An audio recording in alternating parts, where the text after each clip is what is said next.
Welcome back to Community Taking Action, ABCD's program highlighting people and organizations doing things in and around Boston. We are joined now by two women, Katie Erker and Michelle Chaucey from Rosie's Place. Welcome to the program. Thank you. Nice to be here, Eric. So we are really highlighting organizations that do phenomenal work with women. What is Rosie's Place and who is it for? Rosie's Place is a community center that serves poor and homeless women pretty much in the greater Boston area. We started very small with a place for a shelter and a meal, and over these 40 years we've really grown to be a multi-service center that provides free education, assistance with housing and jobs, free health care, one-on-one assistance with a lot of support services. Many people, when they hear Rosie's Place, associate Rosie's Place with the shelter services that you provide, and you're suggesting if it's a community center, then it's got far more than that.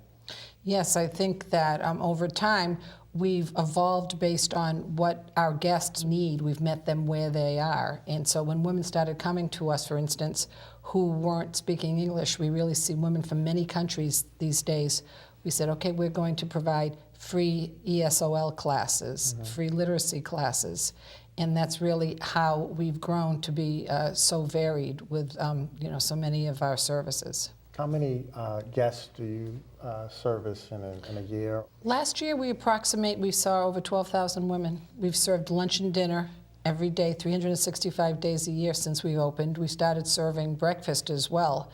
So we can serve in any given day almost over 300 women and their children at our meals. And are the women all from the Boston area, or where do they generally come from? Do you have remote locations as well? No, we don't. We're at 889 Harrison Ave, and that is the building where all our services emanate from. But we do see women who come from the greater Boston area, but also all over the country who might, if they end up in Boston, many of them have heard about us, and it's a destination. Because we offer English as a second or other language classes, we have a big population of Spanish speakers coming over, even from Lynn, Chelsea, and East Boston. So certainly when we say greater Boston, we mean anybody who's able to get to us by T. What are the kinds of things that distinguish Rosie's Place from other providers? I mean, other than the fact that it's just so well known. There are a couple of different things. One is that when a guest comes to Rosie's Place, it's really important to us that she feels respected and dignified. One of our core values is to treat women with unconditional love. That's not something that you hear about often when you hear about service providers. But as you might know, when somebody comes to Rosie's Place for the first time, it might be one of the hardest days of their life. Right. And we want to create a welcoming, warm, and empowering space for them. They're not just a number, they're a guest. We get to know their name. And as our founder said, if they only want to tell us how they take their coffee, that's what we'll do. It was really important to Kip that we meet people where they are. We're going to accompany people rather than be directive with whatever progress it is they'd like to make. And when she said Kip, she referred to our founder, Kip Tiernan. She was certainly a very well-known, outspoken, passionate, colorful person in Boston, and she was the one who saw 40 years ago that women were having to dress as men to get poor women to get services at shelters, and that's what spurred our founding. Do you find that you have support from men or organizations led by men or populated by men? We certainly have support from a lot of men. We have tons of volunteers who assist us in all of our day-to-day. We're always welcoming more men. To have a healthy, positive man in your life is a really helpful thing for a lot of folks who come through our doors. To be quite honest, to have more people of color as well who were volunteering would be an incredible gift.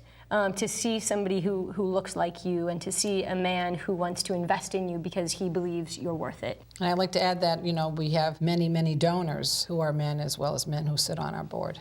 When you think about Rosie's Place, you think about an organization that is by and for women, but I wanted to make sure that our audience was clear that if you want to help, that there is a place for you to step up and help. So in terms of helping, talk a little bit more about the range of programs, if you want to highlight a program in particular and talk about the role that it plays in the process for supporting women. So as Michelle mentioned, we have a shelter, and that provides space for about 20 women every night.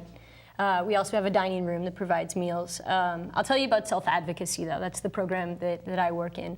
And self-advocacy is a space for guests to grow in their knowledge, grow in their self-confidence, and to be told yes. When women come to us, they've often been told no repeatedly. We recognize that guests that we work with, women experiencing homelessness, women experiencing poverty, are the experts on their reality. They should have the reins and they should be in control.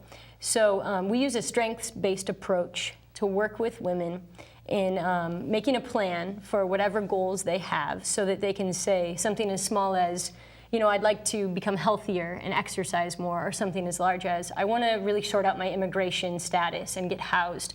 And we'll make a plan with someone, and before we say, you know, what are the obstacles? What do you need? What can I do for you? We say, what are your strengths? Right. What are you good at? Why is this important to you? And how can I help you make progress on this? From day one, we have never accepted 1 cent of any government money, local, state, or federal. Wow. So that really frees us, again, to meet the women's needs without a lot of red tape or a lot of rationing of services. So we will stick with a woman and provide what she needs among our services for as long as she continues to come to us. Some women come to us homeless and they start to build themselves back up. Maybe we help them find a job or find housing.